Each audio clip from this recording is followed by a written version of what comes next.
Generation Snowflake, entitled, narcissistic, and lazy. Spoiled brats. Who are these headlines describing?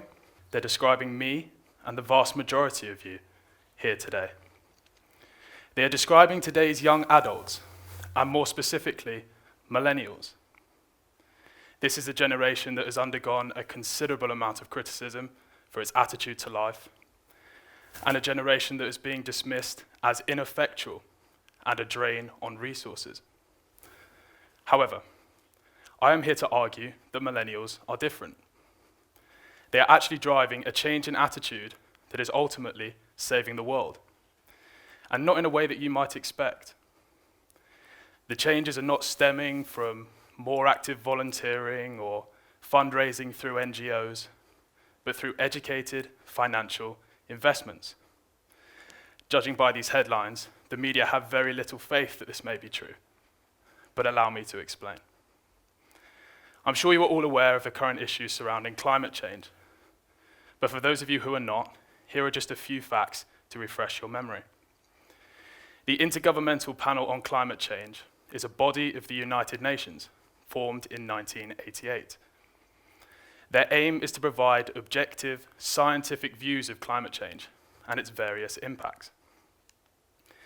The 2018 Summary for Policymakers warns that climate change could have, and I quote, substantial consequences.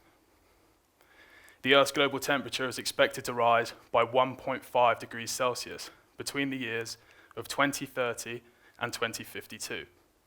That is, if current carbon output continues. The IPCC wants to make this the maximum temperature level. However, in order to do that, we have to halve our carbon output within 15 years and produce net zero carbon within 30. Even if we meet today's emissions targets, the Earth's global temperature will still rise by 3 degrees Celsius by 2100. This pushes the Earth closer to its natural tipping points, such as the large-scale melting of permafrost and ice caps. Beyond this, the world will struggle to recover, no matter what means or measures are put in place. However, climate change can be slowed down or even halted. Industry plays an enormous role in changing the output of carbon in our atmosphere, and we as the consumer have a role to play in changing this output and helping the IPCC reach their target. It is daunting, but attitudes are changing, and this is where young people come in. Millennials are not only changing their consumer power, but they are impacting corporate behaviors on a global scale. Socially responsible investments, or SRI, is a concept that millennials are dragging into the mainstream. It is defined as incorporating environmental, social, and governance information into business decisions in order to generate positive socioeconomic and environmental impacts, as well as profit. Millennials are currently growing up in what is known as the digital age, and this exposes them to challenges that this planet faces. They are educated and knowledgeable about these global issues and have demonstrated a culture of change in the 21st century. This means that not only do they believe they can right global wrongs, but they believe they have a duty to do so. According to a survey by Morgan Stanley in the United States, 75% of millennials believe that their investments could impact climate change. Young people do not see a difference between doing good and making money. They achieve greater integration of money and values through more fulfillment in their careers, applying a global consciousness to purchases, and investing in sustainable businesses. Millennials are the future of SRI and are about to receive a large sum of money from the baby boomer generation who have reached their maximum earning capacity. According to Deloitte, millennials could control up to $24 trillion by 2020. This growing influence in green investors means that the market has to change and adapt in order to attract this new investment. And this change is being directly driven by millennial behaviors. This is arguably the final push that the population needs to finally tackle global challenges head on. There is also substantial evidence that this method is working and becoming more apparent in the market. Socially responsible companies are now performing equally as well as their competition.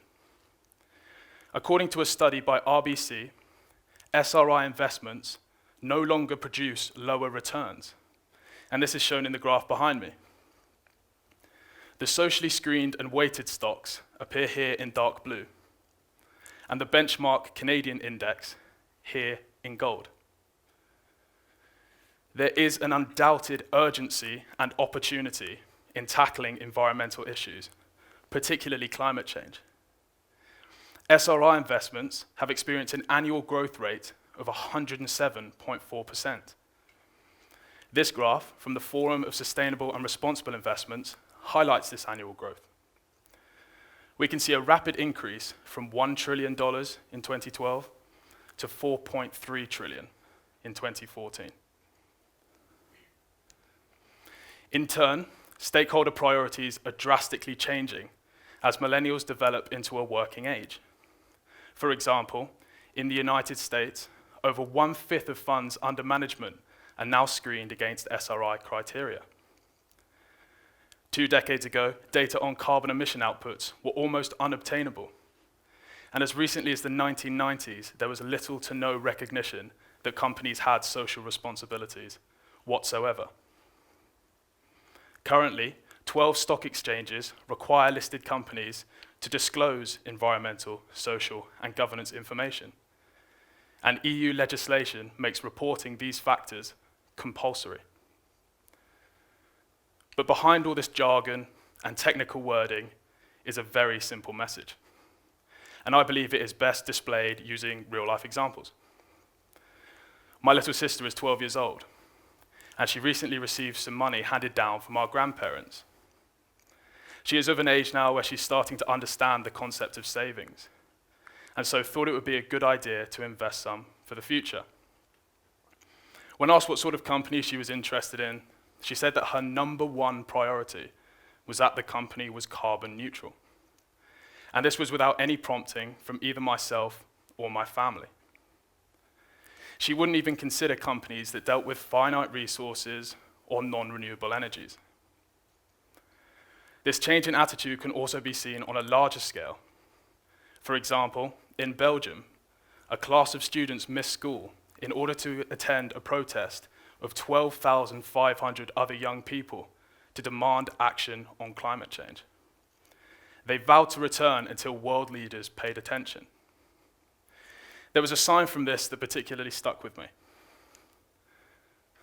Just think about that for a second, because although it is a slogan, and although it's meant to be catchy, it could actually be a reality for some parts of the world in less than 30 years.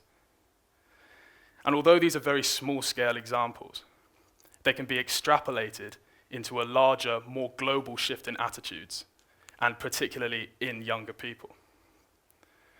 So, from this, I want to emphasize that the decisions that everybody in this room makes will have a collective significance regarding the battle with climate change. Millennial students, like yourselves, will dictate the future of this planet. Us as a community are exactly the type of people that are starting to undertake full-time jobs and make important financial decisions. However, there is only one guarantee regarding the battle with climate change, and that is that it's going to take collaboration on a global scale, not just from millennials, but from older generations that already hold positions and platforms of responsibility and can act now, because there may not be a later. There is an underlying hope in this change in attitude, and unlike the media would suggest, it is not all doom and gloom. If you are to take one thing away from this speech, it has to be that we are the first generation to realize something needs to be done, and the last generation that can actually do something about it. Each and every one of your decisions matters in dictating the future of this planet. Thank you.